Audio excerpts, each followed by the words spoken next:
본 방송에서 제공하는 투자 정보는 투자 판단에 대한 조언입니다. 방송에서 제공하는 주식의 가치, 가격 상승 및 하락에 대해서는 방송사에서 보장하지 않습니다.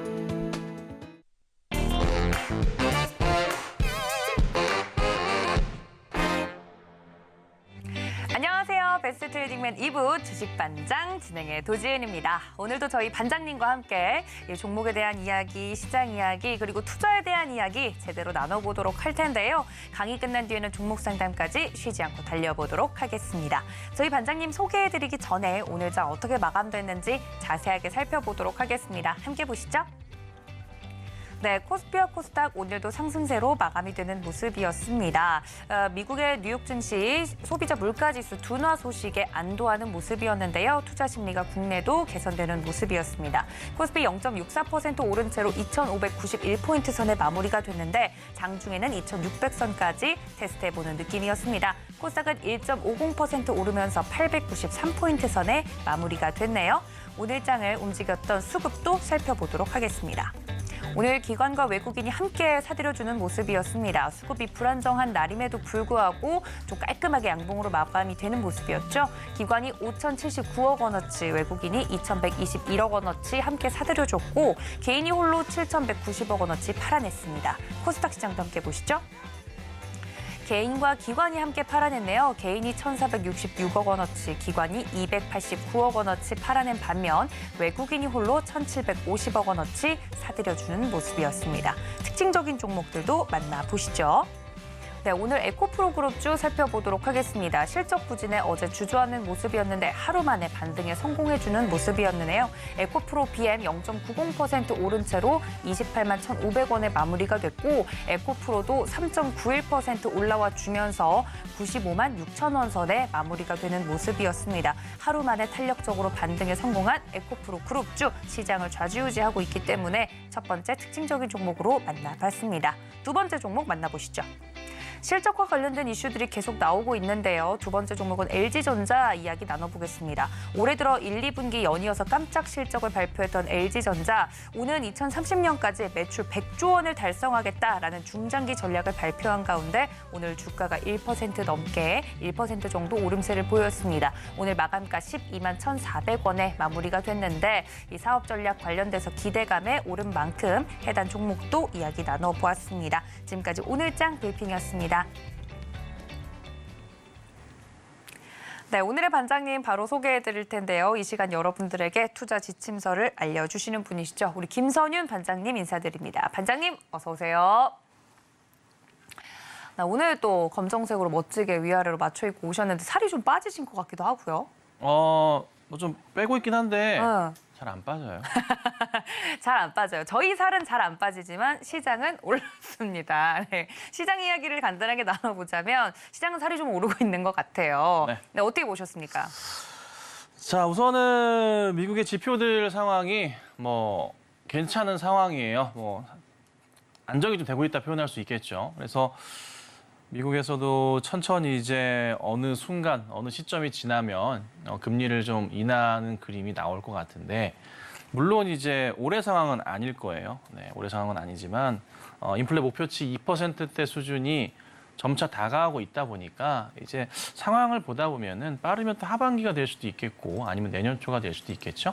그래서 오늘 우선은 뭐 강의 내용도 시장에서 이제 보셔야 될 내용들이에요. 주식을 다시 한번 시작하시게 될 건데 아마 방송을 보신 분들한테는 기회가 되실 거고 남들보다 먼저 시장을 좀 빨리 알고 갈 수 있는 그런 조금 내용이 될 것 같아요. 참고하시면 될 것 같고 여기 제가 하나 띄워놨는데 페더치 지금 이번에 13일 남았어요. 27일 새벽 3시에 아마 금리 발표가 있을 건데요.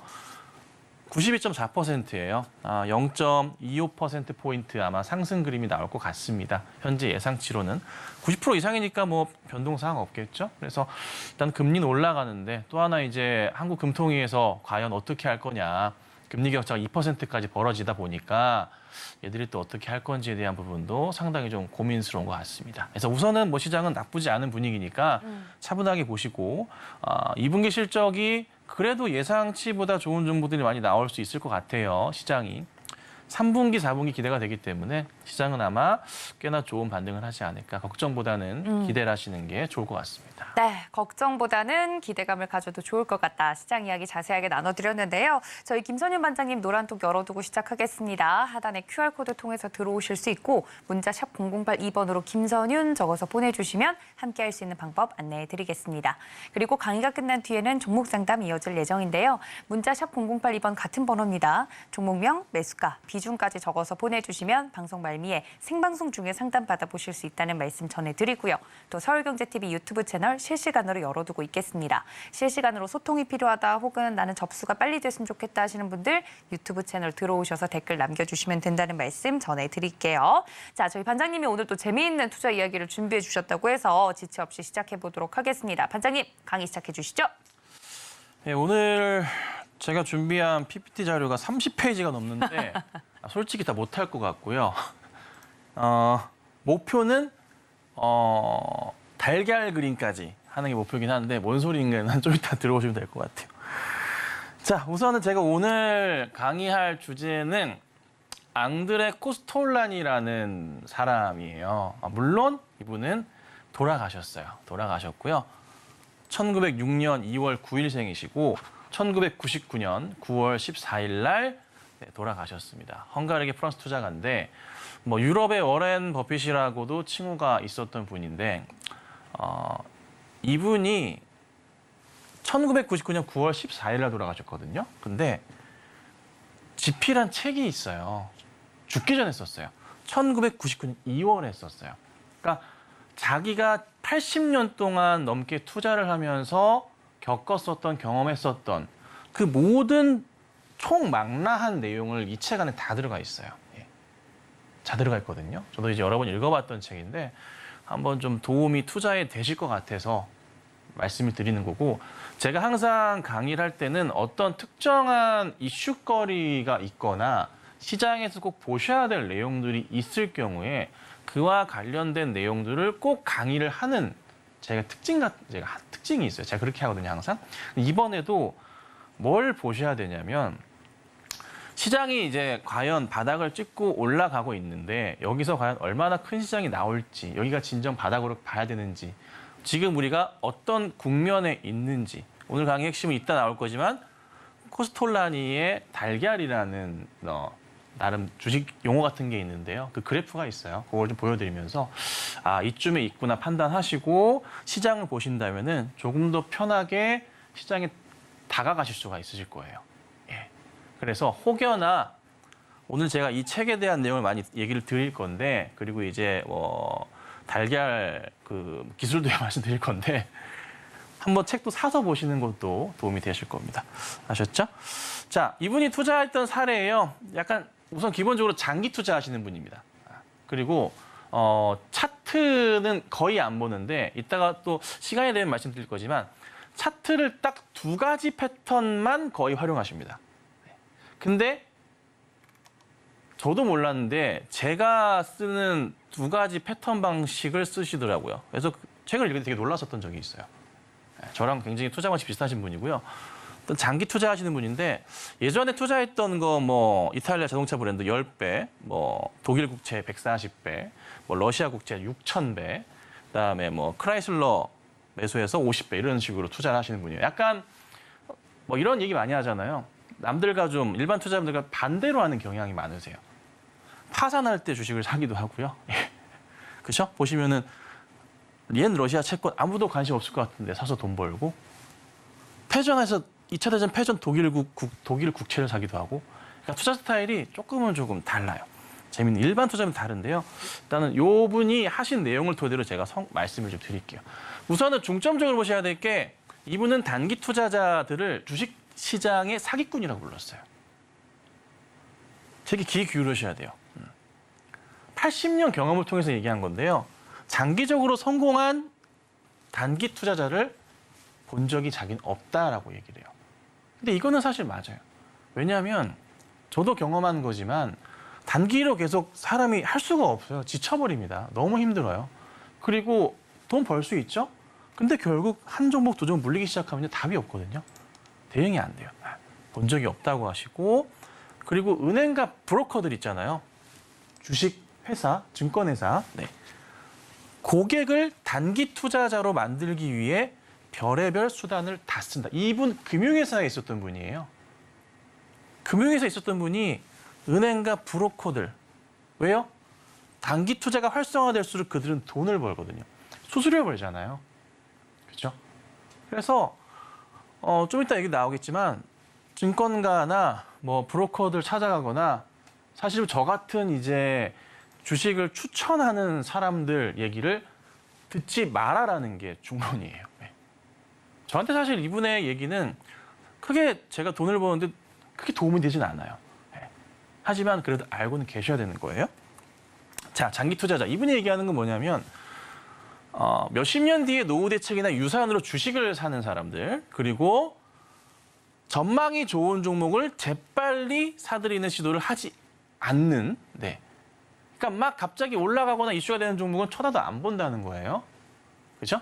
제가 여러분들에게 가끔 얘기하는 거 있습니다. 사람 몰리면 뭐 한다? 사고 난다. 그때가 고점이다. 이 얘기 자주 드리잖아요. 그거 되게 저랑 비슷해요. 그리고 장기 투자는 모든 주식 거래 중에 최고의 결과를 낳는 방법이다라고 항상 얘기하시고요. 적은 액수의 돈으로도 시간만 여유를 갖고 본다면은 100만 원 장자가 될 수 있는 방법이라고 얘기를 해요. 근데 사실 우리가 투자를 하면 여러분 장기 투자하기가 되게 힘들어요. 정말 버티기가 힘들어요. 사람이 지치거든요. 그래서 순종 투자자라고요. 약간 좀 그 중간쯤에 있는 방법이 가장 사실 현실적으로 좋지 않나 봅니다. 그래서 단기와 장기의 중간쯤이라고 이분은 표현을 했고요. 내용은 모든 뉴스에 흥미를 가지나 테마나 이슈에 대해서 하지만 모든 뉴스에 반응은 하지 않는다. 반응하지 말으라는 소리예요. 중요한 거는 옳고 그르든 내가 생각했던 게 맞고 틀리든 간에 자신만의 스타일을 가지고 있어야 된다는 겁니다. 내가 틀릴 수도 있어요. 그렇죠? 하지만 중요한 것은 자신만의 스타일을 가지고 있어야 돼요.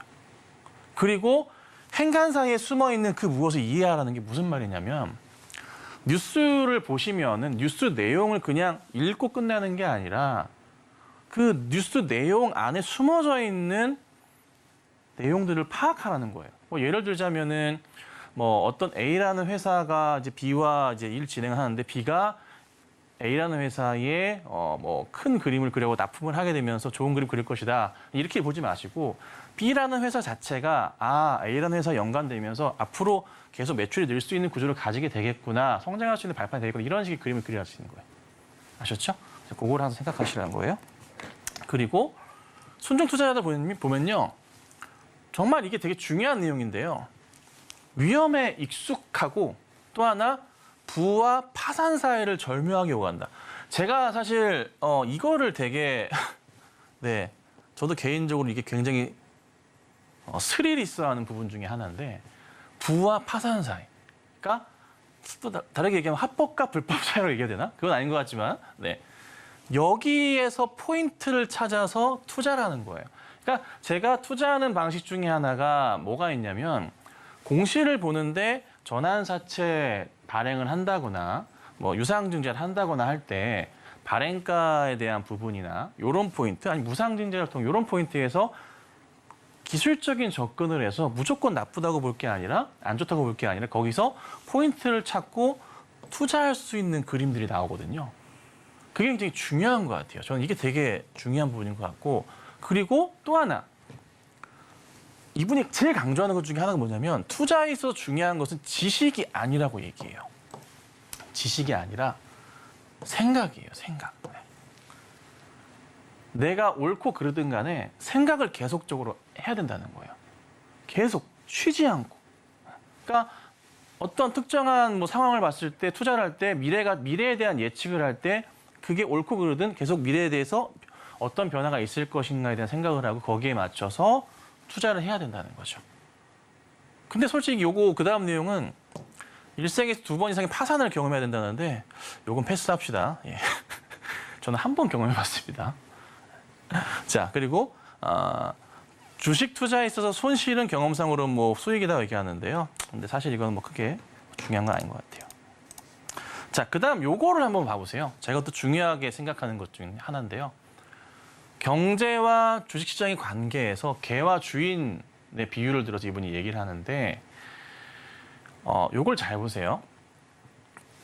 개를 끌고 다니는 주인의 관계에서 경제와 주식시장의 관계를 캐치할 수 있다. 굉장히 조금 재밌는 얘기예요. 주인은 경제고요. 개는 주식시장인데 이거예요. 주인은요, 개를 끌고 가다가 천천히 걸어가잖아요. 근데 개들은, 강아지들은요, 목줄을 매도 앞으로 갔다가 뒤로 갔다가 풀어주면 더 난리 나죠. 저기 갔다가 기다렸다가 다시 돌아오고 왔다 갔다 하잖아요. 주인은 계속 가요. 가고 있어요. 천천히 가고 있어요. 왔다 갔다 합니다. 그래서 경제는 지속적으로 발전하지만 한 걸음 혹은 두 걸음 멈춰요. 그렇죠? 맞죠? 그런 경우들이 있어요. 경제는 그래요. 그런데요, 개가 주식시장이라고 했잖아요. 종목도 마찬가지예요.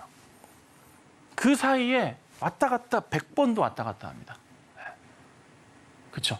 경제의 기점을 이렇게 보고 주식시장은요, 이렇게 움직인단 말이에요. 경제는요, 여기서 살짝 꺾일 수는 있어요.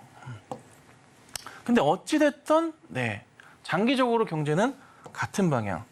근데 주식시장은 단기적으로 좀 많이 움직인단 말이에요. 이거를 잘 버텨주셔야 된다는 거예요. 그래서 단기적으로 사실 주식 투자를 한다는 것 자체가 굉장히 어려운 부분 중에 하나다라는 겁니다. 그리고 주식시장을 결정하는 중기적 멜로디라고 표현을 또 하시는데 돈 플러스 심리가 추세라고 얘기를 해요. 조금 이제 추상적인 얘기를 많이 하세요. 생각을 많이 해야 된다고도 하고 그다음에 심리 파악을 잘 해야 된다는 거를 강조를 많이 해요. 근데 이것도 말이 굉장히 좀 맞는 게요. 이런 얘기들이 있죠. 주식은 IQ가 뭐 2000이다라고 얘기도 하고 그다음에 꿈을 먹고 잘한다고도 얘기를 합니다. 그렇죠? 기대 심리에 대한 부분이니까. 그래서 경제 상황이 낙관적이라 사람들이 생각하고 그다음에 충분하게 자금이 많을 때는 강세장으로 가요. 그런데 비판적 여론이 횡배하고 전망도 불투명하고 거기에 사람들이 부동산 투자를 막 하고 그리고 예금도 하고 채권 투자도 많이 할 경우 약세장으로 가요. 얼마 전에 많이 일어났었죠? 코로나 때. 그래서 재밌는 점은 상상력과 돈이 없으면 주가는 바닥으로 떨어진다. 이 말인즉슨 기대감이 있어야 된다는 거예요. 항상. 그래서 요거를 항상 머릿속에 기억하시면 좋을 것 같고요. 그리고 이분이 경험했던 부분들이 있는데 읽어만 볼게요. 네.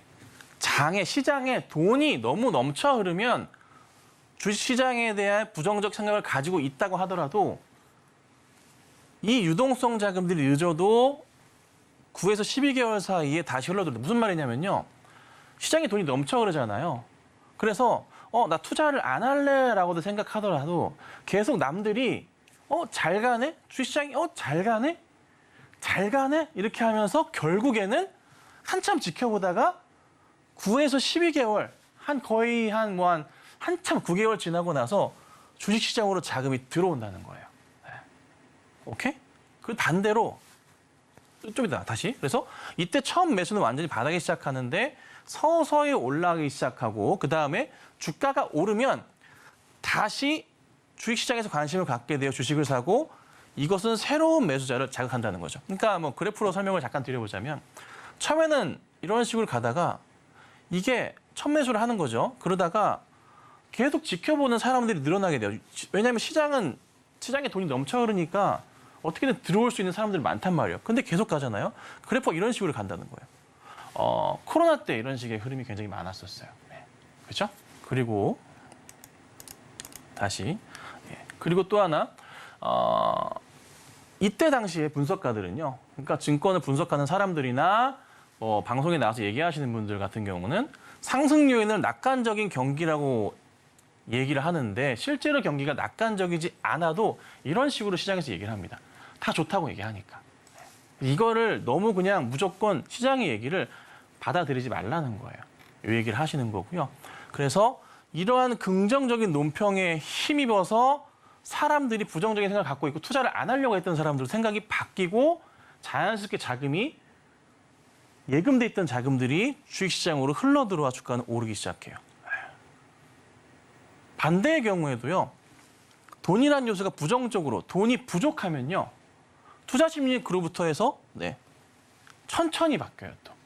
그러니까 뭐냐면 시장이 안 좋구나 흘러내리다가도 그러니까 코스피 따져봤을 때 재작년 고점에서 천천히 내려가더라도 계속 빠져나가다가도 9개월 뒤에는 더 많은 자금들이 흘러내려가면서 주가가 한번 쑥 빠지는 경험들이 있거든요.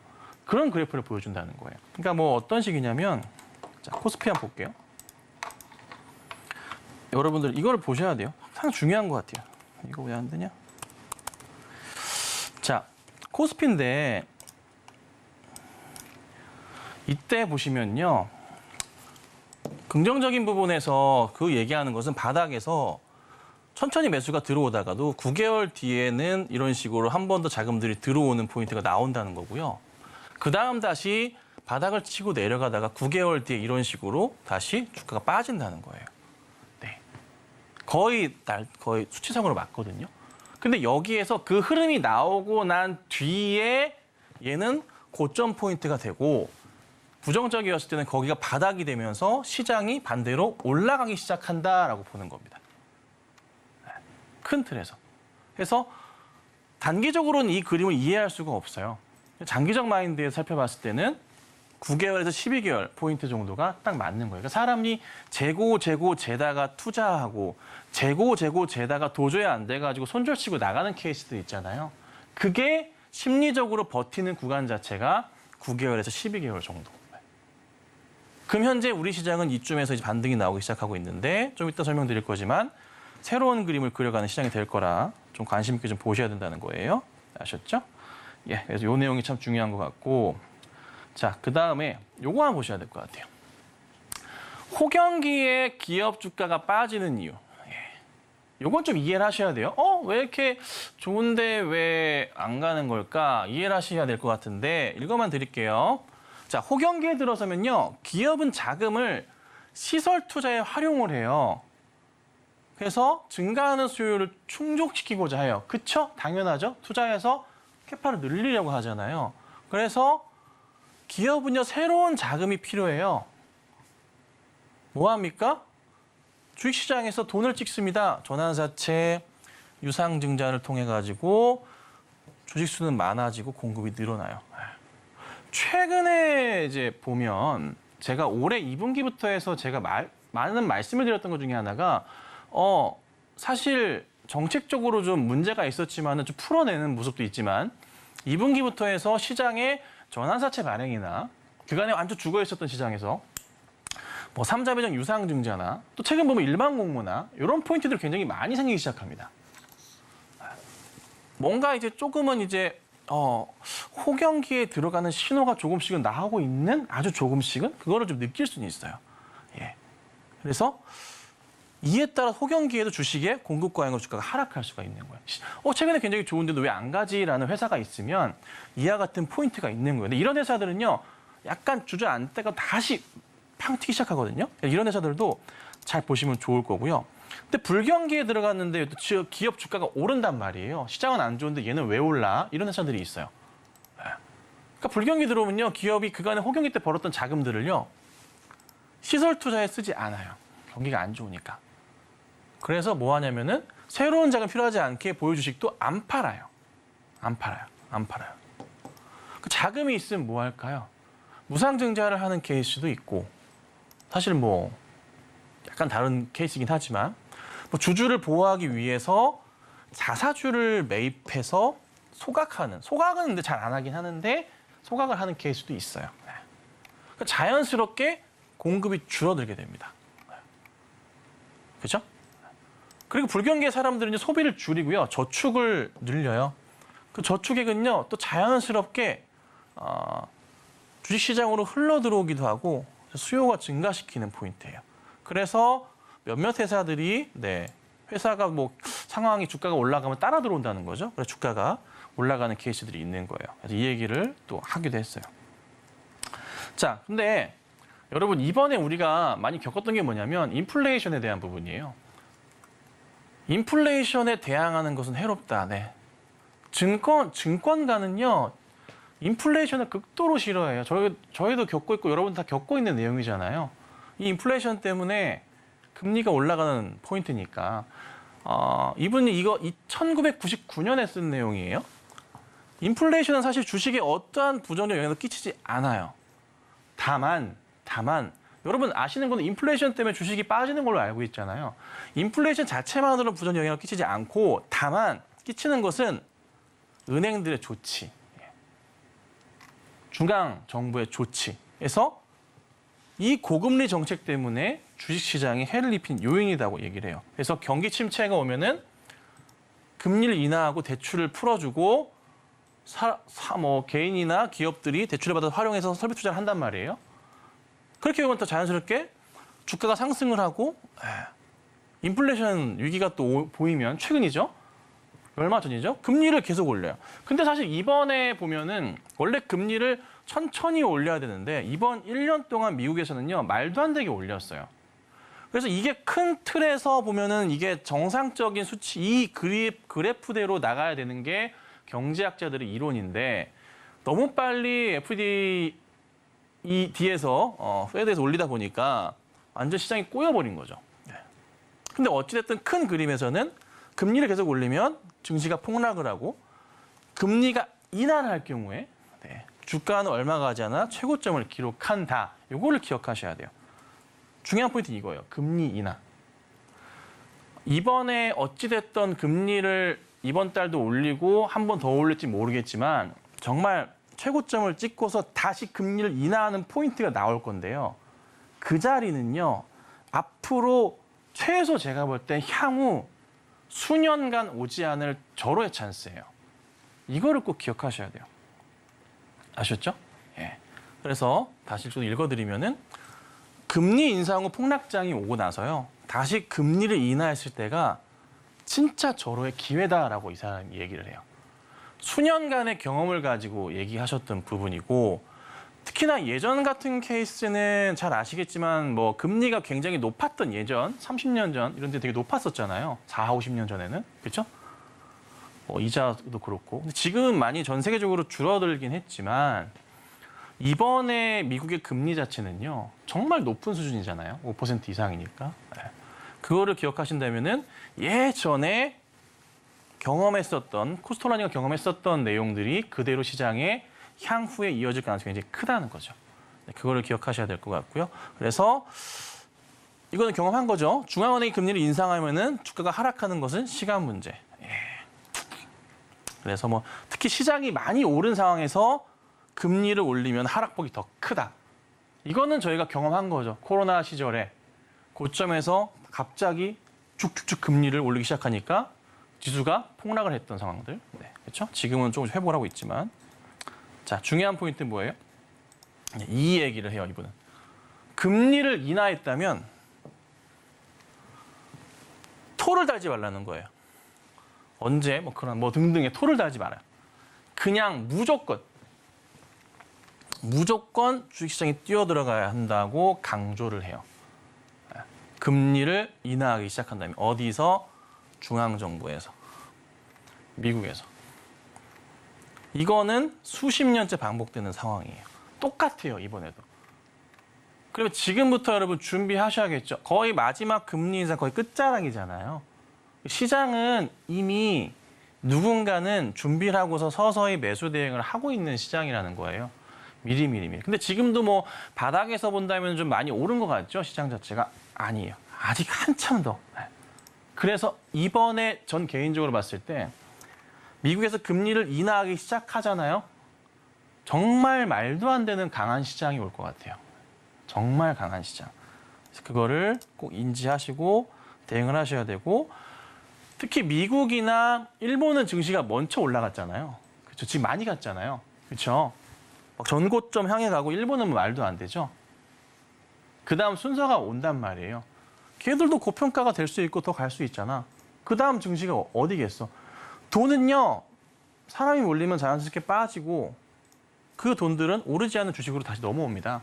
한국 증시가 된단 말이에요. 우리나라 증시가. 준비 잘 하셔야 돼요, 여러분. 그리고 보셔야 될 게 이걸 꼭 말씀드리고 싶었어요. 소심파, 부하, 내동파라고 하는데 소심파는 장기적으로 부와 내동파 덕분에 이익을 소신파 투자자는 잘못 적었네요. 제가 죄송합니다. 장기적으로 부와 내동파 덕분에 이익을 거둔다. 그러니까 부와 내동파라고 하면 단기 투자자들. 그러니까 뭐 테마주 따라가고 막 이런 사람들이라고 보시면 될 것 같아요. 급등주 막 하고 주식으로 도박을 하는 사람들이라고 표현을 하죠. 이분은. 근데 사실 맞죠. 급등주 따라가고 하는 것 자체가. 부와 내동파는요. 특별히 좋은 소식에는 별 반응을 하지 않고요. 네. 나쁜 소식에 굉장히 민감하게 반응을 해요. 그러니까 주식 투자를 잘 하시려면 약간 이런 스타일이 필요하신데 뭐냐면 돈에 대해서 좀 냉철해야 된다 할까? 투자에 대해서. 마인드 자체가 아주 감성적이면 안 돼요. 감성적이면 안 돼요. 아닌 건 아니어야 돼요.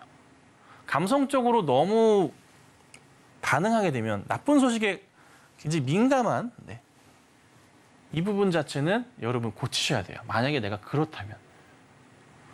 드라마 보고 뭐 너무 자주 운다 이러신 분들 있죠. 그런 분들은 되게 민감하잖아요. 감성적으로. 이런 분들은요. 가능한 주식 투자는 안 하시는 게 좋긴 해요.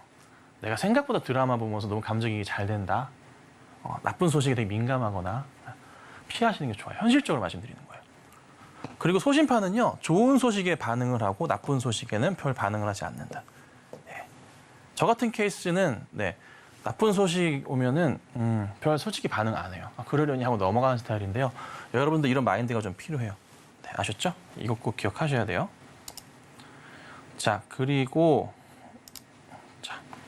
이분이 얘기하는 게 이게 이제 독일어인데 소신파는 4G를 갖고 있다. 독일어예요. 돈, 생각, 인내, 행운 이렇게 이제 갖고 있다라고 합니다. 그래서 이거를 항상 기억을 하셔야 되고 사실 행운도 좀 필요하긴 한데 이건 뭐 장기 투자자 마인드 기본적인 거니까 체크하시면 되고요. 다만 꼭 보셔야 될 게 펀드 매니저하고 기관 투자자들 있잖아요. 부하 내동 투자자에 해당한다. 이거를 꼭 얘기하세요. 이들은 생각도 없고 인내도 없다. 제가 얘기한 거 아닙니다. 생각도 없고 인내도 없다라고 얘기해요. 왜냐하면은 뭐예요?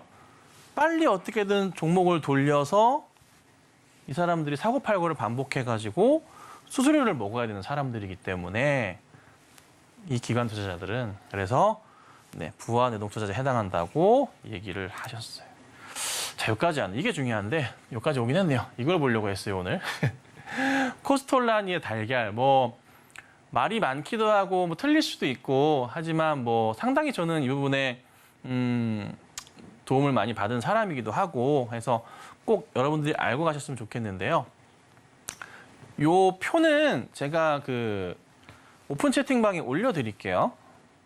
내일 올려드릴 테니까 밑에 좀 오픈 채팅방 띄워주세요. 요 표는 제가 직접 만든 거 올려드릴게요. 편안하게 쓰시면 돼요. 남 뭐 주셔도 되고 상관없습니다. 올려드릴게요. A1, 2, 3, B1, 2, 3 이렇게 나눠져요. 그래서 크게 이거를 이렇게 한 바퀴 돌면 이렇게 도는 그림이에요. 그림 자체가. 이렇게 도는 그림인데 A1부터 볼게요. 거래량이 적고 주식 소유자가 적고 뉴스가 암울하고 소신파가 조용히 매수하는 시장. 잘 보시면은 최근일 수도 있고 올해 초일 수도 있고 약간 이런 느낌도 나긴 합니다. 그 다음에 조금 시장이 풀리는 듯한 느낌이 나면은 동행 국면이라고 하는데 거래량과 주식 소유자가 증가하고요. 주가가 조금씩 상승하고 상황이 좋으면 상승하기도 했다가 하강하기도 해요. 근데 이 시장에서도 소신파들은 조용히 여전히 매수를 한다라고 얘기를 합니다. 그 다음 과장 국면. 거래량과 주식 소유자가 폭등을 합니다. 주가가 빠르게 상승합니다. 대규모 일반 사람들이 유입합니다. 누구나 주식 얘기를 합니다. 사교 모임에서 주식 얘기하고요. 언론에서도 주가 상승을 연일 보도합니다. 주식 상승을. 있었죠? 네. 그때는 어떻게 해요? 소신파들은 부와 내동파에게 비싼 값에 주식을 팔고 나옵니다. 이게 제가 항상 얘기하는 사람 많으면 사고 난다. 이때는 정리하고 나오셔야 된다. 급등주 막 올라가다가 이런 포인트 나오면 정리하셔야 된다는 거고 이거는 여러분 잘 아시겠지만은 진짜 주변에 갑자기 뭐 우리 엄마나 아버지가 야, 주식 이렇게 많이 올라간다는데 이런 얘기를 꺼낼 때가 있어요. 예, 그때가 최고점인 거예요. 재작년. 잘 아시죠? 이제 경험해봤잖아요. 그 부분이고 그게 이제 넘어가면은 어떻게 되냐면 조정 국면이 와요. 거래량과 주식 소유자가 서서히 감소를 합니다. 새로운 고객들이 없어요. 예탁금 다 빠져나가. 소진파는 매도해서 현금 보유하고 있어요. 그렇죠? 여기에 부하 내동파들은요. 단기 투자자들은 다 물려요. 다 물려버려요. 그리고 뭐하냐? 동행 국면으로 갑니다. 거래량이 좀 증가하긴 해요. 근데 주식 소유자가 감소해요. 시장의 분위기가 또 매우 안 좋습니다. 소신파는 관망하거나 조금씩 매수. 그래도 매수는 들어오기 시작해요. 그죠? 그 다음에 과장 국면인데 거래량이 상당히 좀 늘어요. 상당히 늘거든요. 약간의 조금 최근이라고 볼 수도 있지 않을까 싶기도 한데 주식 수요자는 또 최저를 기록하기도 하고요. 뉴스가 암울하고 비관주의가 팽배해요. 또 그건 또 아니에요. 최근 보면은. 그렇죠? 그리고 기업 가치 상관없이 모두 매도하고 소신파는 헐값에 매수 시작하는 그림이 나와요. 잘 보시면 9개월, 10개월, 12개월 아까 얘기 드렸잖아요. 네. 이 턴 자체가 1년, 거의 2년 텀 이 정도 수치로 많이 움직여요. 한 바퀴 자체가. 턴을 따지면. 이렇게 많이 움직이거든요. 차트, 코스피 차트 보시면요.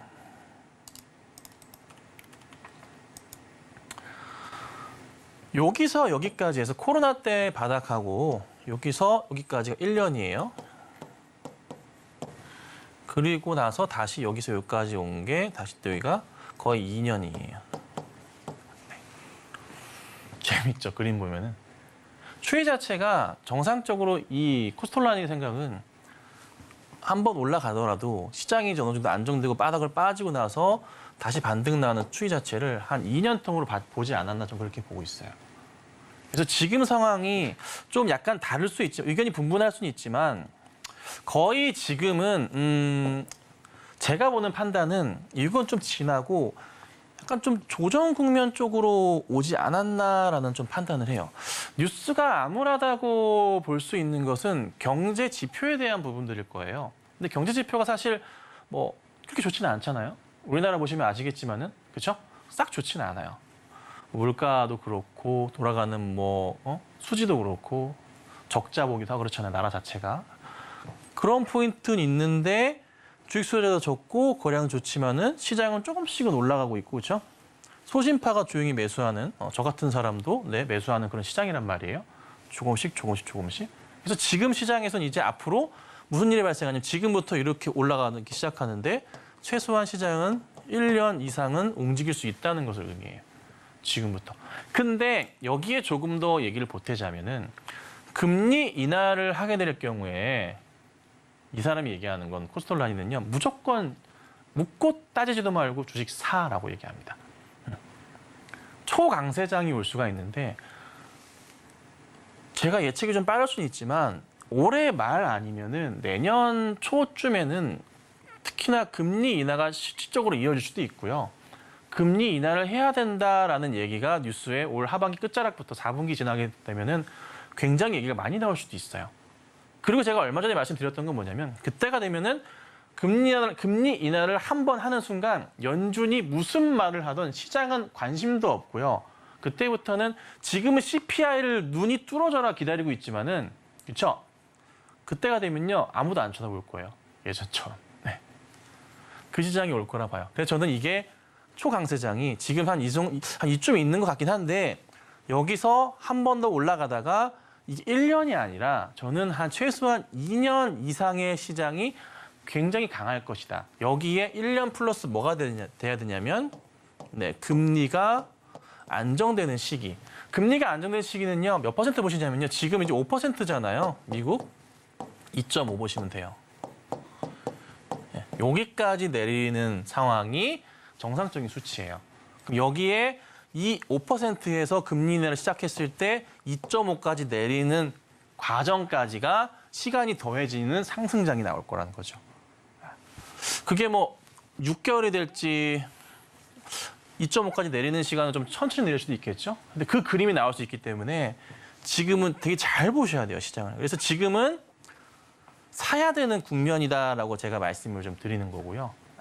그리고 하반기 지나고 금리가 인하되는 그 순간까지 금리가 2.5까지 가는 상황까지는 주식을 어떻게 해야 된다? 파시면 안 된다는 거예요. 종목에 따라 다르겠지만 큰 그림으로 따져봤을 때는 금리가 2.5 수준까지 오기 전까지는 절대 주식을 파시면 안 되고 계속 가야 된다. 그럼 자연스럽게 여러분 뭐 하시면 되냐면 하반기 실적주 좋은 것들이랑 내년 실적 기대가 있는 종목들 있잖아요. 너무 많이 오르지 않은 종목들이 있어요. 많아요, 코스피에도. 그런 종목들 매수해 두시고요. 1년 반 동안 안 보시는 게 좋아요. 저는 최소한. 네. 내년 말까지 보셔도 돼요. 네. 그 정도 돼야 되지 않나 싶어요. 뭐 자연스럽게 이게 금리를 만약에 내년 초에 내리기 시작하면은 이게 1년 수치가 맞을 수도 있겠죠. 내년 최소한 여름까지는 무조건 보셔야 되는 시장이에요. 그래서 이게 지금 여기 있다가 이 정도 있다가 이게 천천히 돌아와서 여기까지 가고 있는 상황이에요. 그래서 이게 굉장히 중요한 자리에 있어요. 주식 많이 하셔야 되고요. 돈 버셔야 되고요. 말씀드리지만 수년 동안 다시는 안 올 시장이 지금 오고 있다는 거예요. 이분 1999년에 돌아가셨어요. 돌아가시기 7개월 전에 집필한 책 내용이에요. 근데 코로나 지수에 대한 수치 이런 그 포인트로 정확하게 예측이 됐던 내용이고, 근데 이거는 경제 상황에서 불변의 법칙 같은 거기도 해요.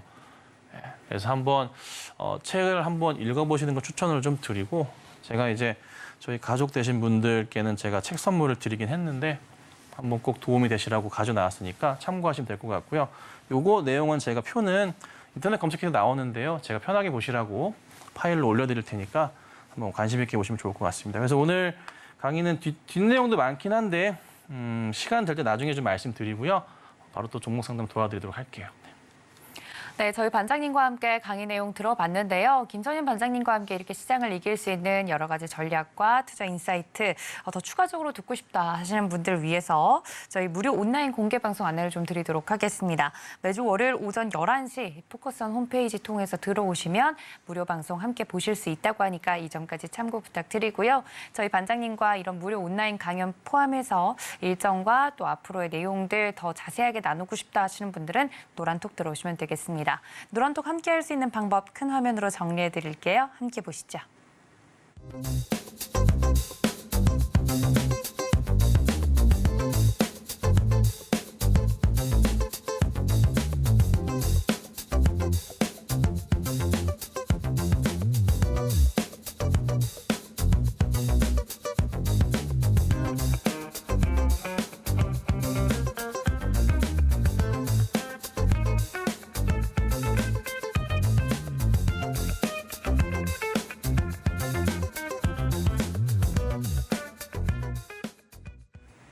자, 지금부터는 종목 상담 진행해 보도록 하겠습니다. 첫 번째 상담 바로 가볼 텐데요. 문자로 들어온 상담이네요. 코세스 가지고 있습니다. 15,360원에 15% 들고 있어요 라고 보내주셨는데 지금 현재 코세스가 오늘 마감가가 13,460원이거든요. 손실 중이시고 이 종목 같은 경우는 뭐 버텨볼 만한지 궁금하네요. 반장님. 잘 보세요. 가격이 15,360원이에요. 시청자님 2927님. 네, 2927님. 15,360원 차트 제가 줄 한번 그어볼게요. 여기 자리거든요. 그러니까 본인께서 매수하신 가격에다가요. 차트 몇 년치 열어가지고 줄 한번 그어보세요. 부하 내동파. 정확하게. 단기 투자자. 성향 자체가 투자하시는 스타일이. 자, 이게 절대 이러면 안 돼요. 고점이요. 정확하게 이 자리 지금 최근에 매수하셨다면 더더욱 심각하고요. 이전에 매수하셨더라도 자리 자체를 보면요. 답이 안 나와요. 주식 투자하는 스타일 자체가. 솔직히 답이 안 나와요. 지금 이슈 좋다 이거예요. 뭐 시장도 좀 있었고 뭐 다 좋은데 회사 이제 기본적으로 재무제표 상황 뭐 안 보셔도 되긴 하는데 그래도 곁들여서 본다면 실적 자체가 지금 전혀 안 나와주고 있다 보니까 그 부분도 상당히 불안하기도 하거든요. 불안하기도 해요. 이 종목 뭐 특별한 내용이 사실 뭐 있는 것도 아니에요. 있는 것도 아니에요. 그럼 이거를 반등을 기다리고서 대응을 하셔야 되냐? 마이너스 10% 정도 손실을 보고 나가셔야 되냐? 이 고민을 하실 것 같은데 우선은 최근에 시장이 좀 반등이 나와줘서 올라가고 있긴 해요.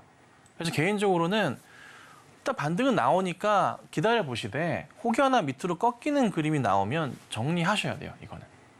혹시 몰라서 제가 가격을 13,000원 잡아드릴게요. 13,000원 갑자기 이탈하면서 깨진다 싶으시면 정리하셔야 돼요. 왜 그러냐면 빨리 볼게요. 여기 보시면 3월 달에 박스 자리 있죠. 이분들 지금 참고 있어요. 그래서 참고 있어요. 이 자리 깨지면 이분들 과감없이 지금 뱉어내요. 그나마 올라가서 버티는 건데 다 던져버린다고요. 아시겠죠? 13,000원짜리 깨면 조심하시고 일단 홀딩해 볼게요. 그리고 매수가 오면 정리하세요. 네.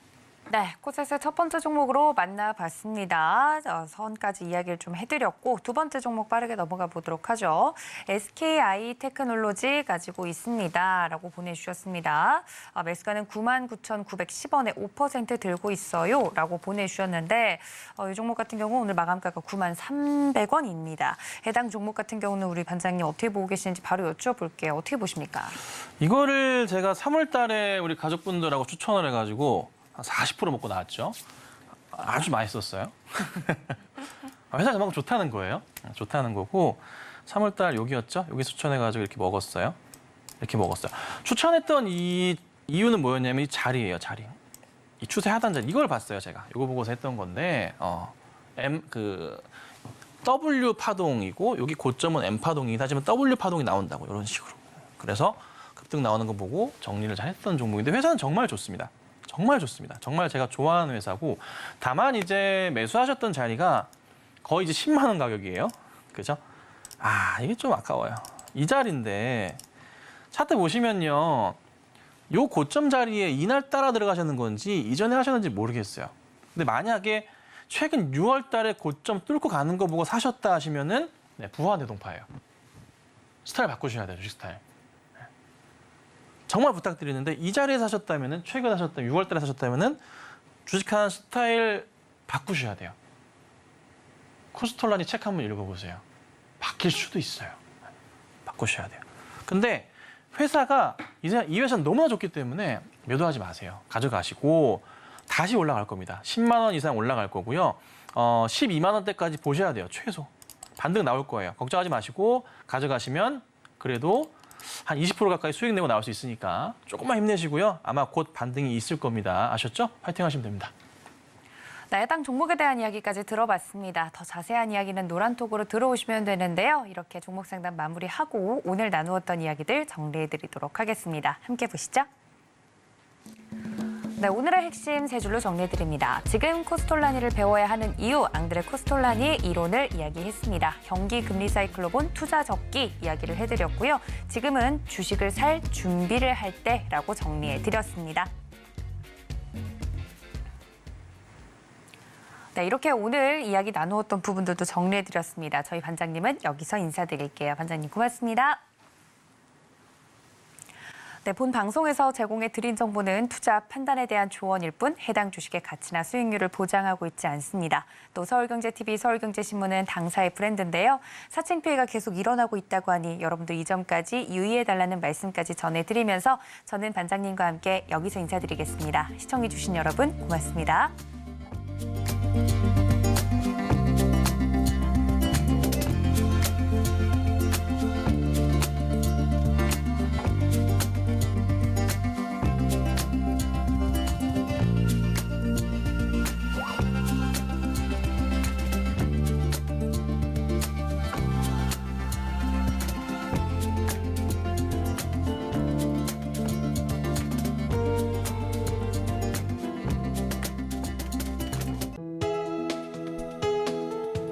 본 방송에서 제공하는 투자 정보는 투자 판단에 대한 조언입니다.